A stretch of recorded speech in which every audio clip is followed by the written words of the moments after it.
একটা কুশন কিনতেই যদি পড়ে যায় অনেক টাকা, তাহলে কিভাবে ঘর সাজাবো? আসসালামু আলাইকুম, কেমন আছেন সবাই? আলহামদুলিল্লাহ, আমরা সবাই ভালো আছি। তো কিছুদিন আগে যে ভেলভেট কাপড় দিয়ে আমি সেন্টার টেবিলের কভার বানিয়েছিলাম, তো সেখান থেকে হয়েছে কি কিছু কাপড় আমার বেঁচে যায়। তো চিন্তা করলাম এগুলো দিয়ে কি করা যায়।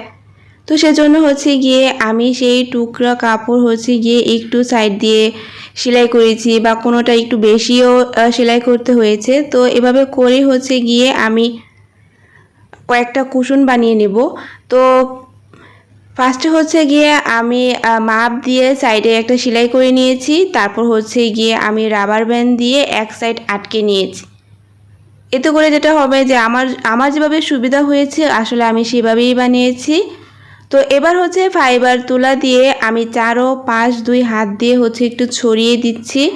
এতে করে বালিশটা কুশনটা আর কি অনেক গোল হবে, দেখতে সুন্দর দেখাবে আর ভালো লাগবে। তো এরপরে ফাইবার তুলা দেওয়ার পরে গিয়ে আমি সাইডগুলো একটু সেলাই করে তারপর গিয়ে ভালো করে আটকে নিব।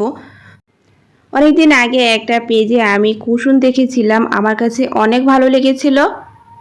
আর সেই কুশনটার একটার প্রাইস ছিল 750 টাকা। তো আমাদের মতো মধ্যবিত্তদের কি একটা কুশন 750 টাকা দিয়ে সাজানো সম্ভব? তো চিন্তা করলাম কেননা আমি নিজেই ঘরে বানিয়ে নিই। আর যেহেতু সব কিছু আছে, তো সেজন্য চিন্তা করলাম যে আমি নিজে বানিয়ে নেই, আর এতে করে অল্প খরচে গিয়ে আমি কুশনগুলো তৈরি করতে পারবো, আর দেখতেও অনেক ভালো লাগবে। তো এরপর গিয়ে আমি একটা পাশ আটকে এখন গিয়ে অপর পাশটা সেম একইভাবে ফাইবার তুলা দিয়ে তারপর গিয়ে আমি আটকে নিব। আর ফাইবার তুলা গিয়ে কম বেশিও দেওয়া যেতে পারে। তো এরপর দুইটা সাইড আমি ভালো করে আটকে নিয়েছি।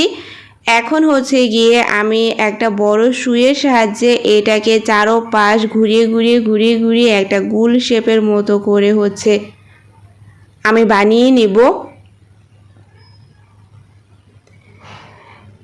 তো সুতোটা গিয়ে একটু মোটা করে নিলে অনেক ভালো হয়। একেবারে একবার যখন আমি এটা আটকাবো তখন খুব ভালোভাবে লেগে যাবে।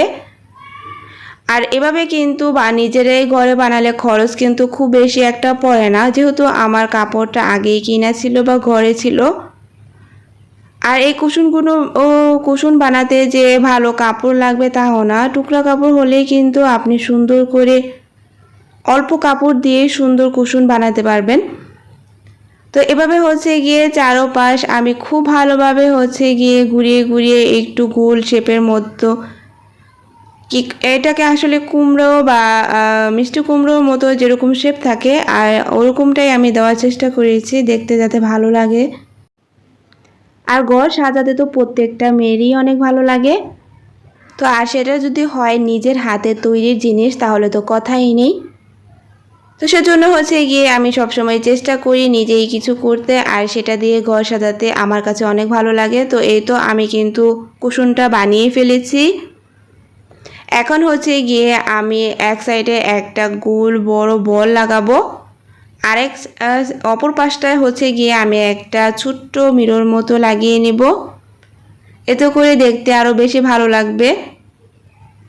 আর যেহেতু সামনে ছোটোখাটো একটা অনুষ্ঠান, তো সেই জন্য চিন্তা করলাম না কেন নিজেই বানিয়ে ঝটপট তাড়াতাড়ি করে নেই, যেহেতু সময়ও কম।